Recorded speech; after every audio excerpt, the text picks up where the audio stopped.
Chapter 4, Part A. The Birth of Excellence. Belief. Man is what he believes. Anton Chekhov. In his wonderful book, Anatomy of an Illness, Norman Cousins tells an instructive story about Pablo Casals, one of the great musicians of the 20th century. It's a story of belief and renewal, and we can all learn from it. Cousins describes meeting Casals shortly before the great cellist's 90th birthday. Cousins says that it was almost painful to watch the old man as he began his day. His frailty and arthritis were so debilitating that he needed help in dressing. His emphysema was evident in his labored breathing. He walked with a shuffle, stooped over, his head pitched forward. His hands were swollen, his fingers clenched. He looked like a very old, very tired man. Even before eating, he made his way to the piano, one of several instruments on which Casals had become proficient. With great difficulty, he arranged himself on the piano bench. It seemed a terrible effort for him to bring his clenched, swollen fingers to the keyboard. And then something quite miraculous happened. Casals suddenly and completely transformed himself before Cousin Stuy's feed. He went into a resourceful state, and as he did, his physiology changed to such a degree that he began to move and play, producing both in his body and on the piano results that should have been possible only for a healthy, strong, flexible pianist. As Cousins put it, the fingers slowly unlocked and reached toward the keys like the buds of a plant toward the sunlight. His back straightened. He seemed to breathe more freely. The very thought of playing the piano totally changed his state, and thus the effectiveness of his body. Casals began with Bach's Wohltemperiertes Klavier, playing with great sensitivity and control. He then launched into a Brahms concerto, and his fingers seemed to race above the keyboard. His entire body seemed fused with the music, Cousins wrote. It was no longer stiff and shrunken, but supple and graceful, and completely freed of its arthritic coils. By the time he walked away from the piano, he seemed entirely different from the person who had sat down to play. He stood straighter and taller. He walked without a trace of a shuffle. He immediately walked to the breakfast table, ate heartily, and then went out for a stroll along the beach. We usually think of beliefs in terms of creeds or doctrines, and that's what many beliefs are. But in the most basic sense, a belief is any guiding principle, dictum, faith, or passion that can provide meaning and direction in life. Unlimited stimuli are available to us. Beliefs are the prearranged, organized filters to our perceptions of the world. Beliefs are like commanders of the brain. When we congruently believe something is true, it is like delivering a command to our brain as to how to represent what is occurring. Casals believed in music and in art. That's what had given beauty and order and nobility to his life, and that's what could still provide daily miracles for him. Because he believed in the transcendent power of his art, he was empowered in a way that almost defies understanding. His beliefs transformed him daily from a tired old man to a vital genius. In the most profound sense, they kept him alive. John Stuart Mill once wrote, "One person with a belief is equal to a force of 99 who have only interests." That's precisely why beliefs open the door to excellence. Belief delivers a direct command to your nervous system. When you believe something is true, you literally go into the state of its being true. Handled effectively, beliefs can be the most powerful forces for creating good in your life. On the other hand, beliefs that limit your actions and thoughts can be as devastating as resourceful beliefs can be empowering. Religions throughout history have empowered millions of people and given them strength to do things they thought they couldn't. Beliefs help us tap the richest resources deep within us, creating and directing these resources in the support of our desired outcomes. Beliefs are the compass and maps that guide us toward our goals and give us the surety to know we'll get there. Without beliefs or the ability to tap into them, people can be totally disempowered. They're like a motorboat without a motor or rudder. With powerful guiding beliefs, you have the power to take action and create the world you want to live in. Beliefs help you see what you want and energize you to get it. In fact, there's no more powerful directing force in human behavior than belief. In essence, human history is the history of human belief. The people who have changed history, whether Christ, Muhammad, Copernicus, Columbus, Edison, or Einstein, have been the people who have changed our beliefs. To change our own behaviors, we have to start with our own beliefs. If we want to model excellence, we need to learn to model the beliefs of those who achieve excellence. The more we learn about human behavior, the more we learn about the extraordinary power that beliefs have over our lives. In many ways, that power defies the logical models most of us have. But it's clear that even at the level of physiology, beliefs, congruent internal representations, control reality. A remarkable study was done on schizophrenia not long ago. One case involved a woman with a split personality. Normally, her blood sugar levels were completely normal, but when she believed she was a diabetic, her whole physiology changed to become that of a diabetic. Her belief had become her reality. In a similar vein, there have been numerous studies in which a person in a hypnotic trance is touched with a piece of ice, represented to him as a piece of hot metal. Invariably, a blister will develop at the point of contact. What counted was not reality, but belief, the direct, unquestioned communication to the nervous system. The brain simply does what it's told. Most of us are aware of the placebo effect. People who are told a drug will have a certain effect will many times experience that effect, even when given an empty pill with no active properties. Norman Cousins, who learned firsthand the power of belief in eliminating his own illness, concludes, "Drugs are not always necessary, Belief in recovery always is. One remarkable placebo study concerned a group of patients with bleeding ulcers. They were divided into two groups. People in the first were told they were being given a new drug that would absolutely produce relief. Those in the second were told they were being given an experimental drug, but that very little was known about its effects. 70% of those in the first group experienced significant relief from their ulcers. Only 25% of the second group had a similar result. In both cases, patients received a drug with no medicinal properties at all. The only difference was the belief system they adopted. Even more remarkable are the numerous studies of people who, given drugs known to have harmful effects, have experienced no ill effects at all when told they would experience a positive outcome. Studies conducted by Dr. Andrew Weil have shown that the experiences of drug users correspond almost exactly to their expectations. He found he could lead a person given a dose of an amphetamine to feel sedated, or a person given a barbiturate to feel stimulated. The magic of drugs resides within the mind of the user, not in the drugs, Weil concluded. In all these instances, the one constant that most powerfully affected the results was belief, the consistent, congruent messages delivered to the brain and nervous system. For all its power, there is no abstruse magic involved in the process. Belief is nothing but a state, an internal representation that governs behavior. It can be an empowering belief in possibility, a belief that we will succeed in something or achieve something else. It can be a disempowering belief, a belief that we can't succeed, that our limitations are clear, intractable, and overwhelming. If you believe in success, you'll be empowered to achieve it. If you believe in failure, those messages will tend to lead you to experience that as well. Remember, whether you say you can do something or you say you can't, you're right. Both kinds of beliefs have great power. The question is, what kinds of beliefs are best to have, and how do we develop them? The birth of excellence begins with our awareness that our beliefs are a choice. We usually don't think of it that way, but belief can be a conscious choice. You can choose beliefs that limit you, or you can choose beliefs that support you. The trick is to choose the beliefs that are conducive to success and the results you want, and to discard the ones that hold you back. The biggest misconception people often have of belief is that it's a static, intellectual concept, an understanding that's divorced from action and results. Nothing could be further from the truth. Belief is the doorway to excellence precisely because there's nothing divorced or static about it. It is our belief that determines how much of our potential we'll be able to tap. Beliefs can turn on or shut off the flow of ideas. Imagine the following situation. Someone says to you, "Please get me the salt," and as you walk into the next room, you say, "But I don't know where it is." After looking for a few minutes, you call out, "I can't find the salt." Then that someone walks up, takes the salt right off the shelf in front of you, and says, "Look, dummy, it's right here in front of you. If it was a snake, it would have bitten you." When you said, "I can't," you gave your brain a command not to see the salt. In psychology, we call it a scotoma. Remember, every human experience, everything you've ever said, seen, heard, felt, smelled, or tasted is stored in your brain. When you congruently say you cannot remember, you're right. When you congruently say you can, you give a command to your nervous system that opens up the pathways to the part of your brain that can potentially deliver the answers you need. They can because they think they can. Virgil. So again, what are beliefs? They are preformed, pre-organized approaches to perception that filter our communication to ourselves in a consistent manner. Where do beliefs come from? Why do some people have beliefs that push them toward success, while others have beliefs that only help them to fail? If we are going to try to model the beliefs that foster excellence, the first thing we need to find out is where those beliefs come from. The first source is the environment. This is where the cycles of success breeding success and failure breeding failure are played out in the most relentless fashion. The real horror of ghetto life is not the daily frustrations and deprivations. People can overcome those. The real nightmare is the effect the environment has on beliefs and dreams. If all you see is failure, if all you see is despair, it's very hard for you to form the internal representations that will foster success. Remember, in the last chapter, we said modeling is something we all do consistently. If you grow up in wealth and success, you can easily model wealth and success. If you grow up in poverty and despair, that's where your models of possibility come from. Albert Einstein said, "Few people are capable of expressing with equanimity opinions which differ from the prejudices of their social environment. Most people are even incapable of forming such opinions."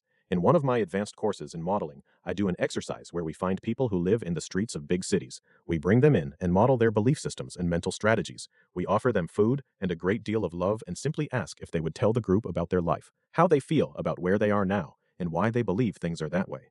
Then we contrast them with people who, in spite of great physical or emotional tragedies, have turned their lives around. In a recent session, we had one man who was 28 years old, strong, obviously intelligent, and physically fit, with a handsome face. Why was he so unhappy and living in the street, while W. Mitchell, who, at least on the surface, had fewer resources available to change his life, was so happy? Mitchell grew up in an environment that provided examples, models of people who had overcome great odds to produce a life of joy. This created a belief in himself. This was possible for me as well. By contrast, this other young man, call him John, grew up in an environment where no such models existed. His mother was a prostitute. His father went to jail for shooting someone. When he was 8 years old, his father shot him up with heroin. That kind of environment certainly played a role in what he believed was possible, little more than survival, and how to achieve it: live in the streets, steal, attempt to erase your pain through drugs. He believed that people always take advantage of you if you don't watch them, that no one loves anyone, and so on. That night, we worked with this man and changed his belief systems, as will be explained in Chapter 6. As a result, he never went back to the streets. Since that night, he has been off drugs. He began working, and he now has newfound friends and is living in a new environment with new beliefs, producing new results. Dr. Benjamin Bloom of the University of Chicago studied 100 extraordinarily successful young athletes, musicians, and students. He was surprised to find that most of the young prodigies didn't begin by showing great flashes of brilliance. Chapter 4, Part B. Instead, most received careful attention, guidance, and support, and then they began to develop. The belief that they could be special came before any overt signs of great talent. Environment may be the single most potent generator of belief, but it's not the only one. If it were, we'd live in a static world where the children of wealth would know only wealth, and the children of poverty would never rise above their origins. Instead, there are other experiences and ways of learning that can also be incubators of belief. Events, small or large, can help foster beliefs. There are certain events in everyone's life that they will never forget. Where were you the day John F. Kennedy was killed? If you are old enough to remember it, I'm sure you know. For many people, it was a day that forever altered their worldview. In the same way, most of us have experiences we'll never forget, instances that had such an impact on us that they were installed into our brains forever. These are the kinds of experiences that form the beliefs that can change our lives. When I was 13, I was looking at what I wanted to do with my life, and I decided that I would become a sports writer under Gerstlurga. One day, I read in the newspaper that Howard Cosell would be autographing his new book at a local department store. I thought, if I'm going to become a sportscaster, I need to start interviewing professionals. Why not start at the top? I got out of school, borrowed a tape recorder, and my mother drove me to the department store. When I arrived, Mr. Cosell was getting up to leave. I began to panic. He was also surrounded by reporters, all fighting for his last comments. Somehow, I ducked under several reporters' arms and approached Mr. Cosell. Speaking at lightning speed, I told him what I was doing and asked for a brief taped interview. With dozens of reporters waiting, Howard Cosell gave me a personal interview. That experience changed my belief about what was possible, who in life was approachable, and what the rewards were for asking for what I wanted. Because of Mr. Cosell's encouragement, I went on to write for a daily newspaper and developed a career in the communications field. A third way to foster belief is through knowledge. A direct experience is one form of knowledge. Another is gained through reading, seeing movies, viewing the world as it is portrayed by others. Knowledge is one of the great ways to break the shackles of a limiting environment. No matter how grim your world is, if you can read about the accomplishments of others, you can create the beliefs that will allow you to succeed. Dr. Robert Kervin, a black political scientist, wrote in the New York Times how the example of Jackie Robinson, the first black player in the major leagues, changed his life when he was a youngster. I was enriched by my attachment to him. The level of my expectations was raised by his example. A fourth way that results are created is through our past results. The surest way to create a belief that you can do something is to do it once, just once. If you succeed once, it's far easier to form the belief that you'll succeed again. I had to write the first draft of this book in less than a month in order to make the deadline. I wasn't sure if I could do it, but when I had to do a chapter in a single day, I found I could do it, and once I had succeeded with one, I knew I could do it again. I was able to form the belief that allowed me to finish this book on time. Journalists learn the same thing about writing on deadline. There are few things in life as daunting as having to knock out a full story in an hour or less under daily deadline pressure. Most beginning journalists dread it more than any part of their job, but what they find is that if they succeed once or twice, they know they'll succeed in the future. They don't get smarter or quicker as they get older, but once empowered with the belief that they can knock out a story in whatever time is available, they find they can always do it. The same is true for comedians, businessmen, or people in just about any other walk of life. Believing it can be done becomes a self-fulfilling prophecy. The fifth way to establish beliefs is through the creating in your mind of the experience you desire in the future, as if it were here now. Just as past experiences can change your internal representations, and thus what you believe is possible, so can your imagined experience of how you want things to be in the future. I call this experiencing results in advance. When the results you have around you are not supporting you in being in a powerful and effective state, you can simply create the world the way you want it to be and step into that experience, thereby changing your states, your beliefs, and your actions. After all, if you're a salesman, is it easier to make $10,000 or $100,000? The truth is, it's easier to make $100,000. Let me tell you why. If your goal is to make $10,000, what you're really trying to do is make enough to pay the bills. If that's what your goal is, if that's what you represent to yourself about why you're working so hard, do you think that you will be in an excited, empowered, resourceful state as you work? Are you seething with excitement, thinking, boy oh boy, I've got to get to work so I can make enough to pay my lousy bills? I don't know about you, but that doesn't get my motor running. But selling is selling. You have to make the same calls, meet the same people, deliver the same products, no matter what you're hoping to achieve. So it's a lot more exciting, a lot more enticing to go out with the goal of making $100,000 than $10,000. And that state of excitement is much more likely to activate your taking the kinds of consistent actions that will tap your higher potential than just hoping to go out and make a living. Obviously, money is not the only way to motivate yourself. Whatever your goal may be, if you create in your mind a clear image of the result you want and represent it to yourself as if you've already achieved it, then you will go into the kind of states that will support you in creating the results you desire. All these things are ways to mobilize belief. Most of us form our beliefs haphazardly. We soak up things, good and bad, from the world around us. But one of the key ideas of this book is that you're not just a leaf in the wind. You can control your beliefs. You can control the ways you model others. You can consciously direct your life. You can change. If there's a key word in this book, that's it: change. Let me ask you the most basic question I can. What are some of the beliefs you have about who you are and what you're capable of? Please take a moment and jot down 5 key beliefs that have limited you in the past. One of the premises we hold is that every statement you make is dated and is relative to the time that it's made. It's not a statement of universal truth. It's true only for a certain person at a certain time. It's subject to change. If you have negative belief systems, you should know by now what sort of harmful effects they have. But it's essential to realize the belief systems are no more immutable than the length of your hair, your affection for a particular kind of music, the quality of your relationship with a particular person. If you're driving a Honda and decide you would be happier with a Chrysler or Cadillac or Mercedes, it's in your power to change. Your internal representations and beliefs work in much the same way. If you don't like them, you can change them. We all have a hierarchy, a ladder of beliefs. We have core beliefs, things that are so fundamental we would die for them. Those are things like our ideas about patriotism and family and love. But most of our lives are governed by beliefs about possibility or success or happiness that we've picked up unconsciously over the years. The key is to take those beliefs and make sure that they work for you, that they're effective and empowering. We've talked about the importance of modeling. Modeling excellence begins with modeling belief. Some things take time to model, but if you can read and think and hear, you can model the beliefs of the most successful people on the planet. When J. Paul Getty started in life, he made up his mind to find out about the beliefs of the most successful people, and then he went out and modeled them. You can consciously model his beliefs and those of most great leaders by reading their autobiographies. Our libraries are teeming with answers to questions about how to produce practically any result you want. Where do your personal beliefs come from? Do they come from the average man on the street? Do they come from TV and radio? Do they come from whoever talks the longest and the loudest?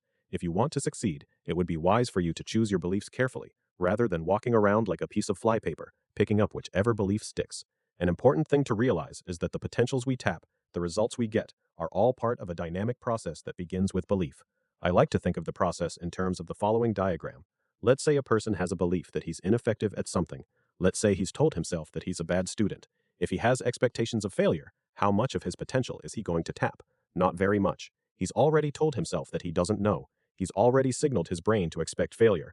Having begun with those sorts of expectations, what sorts of actions will he probably take? Will they be confident, energized, congruent, and assertive? Will they reflect his real potential? Not likely. If you're convinced you're going to fail, why make the effort to try hard? So you've started with a belief system that stresses what you can't do, a system that subsequently signals your nervous system to respond in a certain way. You've tapped a limited amount of your potential. You've taken half-hearted, tentative actions. What sort of results come out of all this? Chances are they'll be pretty dismal. What will these dismal results do to your beliefs about subsequent endeavors? Chances are they'll reinforce the negative beliefs that started the whole chain. If this is a formula for success, the LA Raiders are a bunch of ballerinas. What we have here is a classic downward spiral. Failure breeds failure. People who are unhappy and who live broken lives have often been without the results they desire for so long that they no longer believe they can produce the results that they want. They do little or nothing to tap their potential and begin to try to find out how they can get their life to where they're doing as little as possible. From such actions, what results do they achieve? Of course, they are miserable results that break down their beliefs even more, if that's possible. Good timber does not grow with ease. The stronger the wind, the stronger the trees. J. Willard Marriott. Let's look at this from another direction. Let's say you begin with great expectations, more than expectations. You believe with every fiber of your being that you will succeed. Starting with that direct, clear communication of what you know to be true, how much of your potential will you use? Probably a good deal. What kind of actions are you going to take this time? Are you going to drag yourself out and take a half-hearted shot at it? Of course not. You're excited. You're energized. You have great expectations of success. You're going to go great guns. If you put out that sort of effort, what sort of results will be generated? Chances are they'll be pretty good. And what does that do to your belief in your ability to produce great results in the future? It's the opposite of the vicious cycle. In this case, success feeds on success and generates more success, and each success creates more belief and momentum to succeed on an even higher scale. Do resourceful people screw up? Sure they do. Do affirmative beliefs guarantee results every time? Of course not. If anyone tells you he's got a magic formula to guarantee perpetual, flawless success, you'd best grab your wallet and start walking in the opposite direction. But history has shown time and again that if people maintain the belief systems that empower them, they'll keep coming back with enough action and enough resourcefulness to succeed eventually. Abraham Lincoln lost some important elections, but he continued to believe in his ability to succeed in the long term. He allowed himself to be empowered by success, and he refused to be cowed by his failures. His belief system was geared toward excellence, and he finally achieved it. When he did, he changed the history of this country. Sometimes it's not necessary to have a tremendous belief or attitude about something in order to succeed. Sometimes people produce outstanding results simply because they don't know something is difficult or impossible. Sometimes just not having a limiting belief is enough. For example, there is a story of a young man who fell asleep during math class. He woke up as the bell rang, looked up at the blackboard, and copied the two problems that were there. He assumed they were the homework for the night. He went home and labored all day and all night. He couldn't figure out either one, but he kept trying for the rest of the week. Finally, he got the answer to one and brought it to class. The teacher was absolutely stunned. It turned out the problem he'd solved was supposedly unsolvable. If the student had known that, he probably wouldn't have solved it. But since he didn't tell himself it couldn't be done, in fact, quite the opposite, he'd thought he had to solve it, and he was able to find a way to do it. Another way to change your belief is to have an experience that disproves it. That's another reason why we do the fire walk. I don't care if people can walk on fire, but I do care that people can do something they thought was impossible. If you can do one thing you thought was utterly impossible, it causes you to rethink your beliefs. Life is both subtler and more complex than some of us like to believe. So if you haven't done so already, review your beliefs and decide which ones you might change now and what you would change those beliefs to. The next question is the figure below concave or convex? It's a silly question. The answer is, it depends on how you're looking at it. Your reality is the reality you create. If you have positive internal representations or beliefs, it's because that's what you have created. If you have negative ones, you've created them too. There are any number of beliefs that foster excellence, but I've picked up 7 that strike me as particularly important.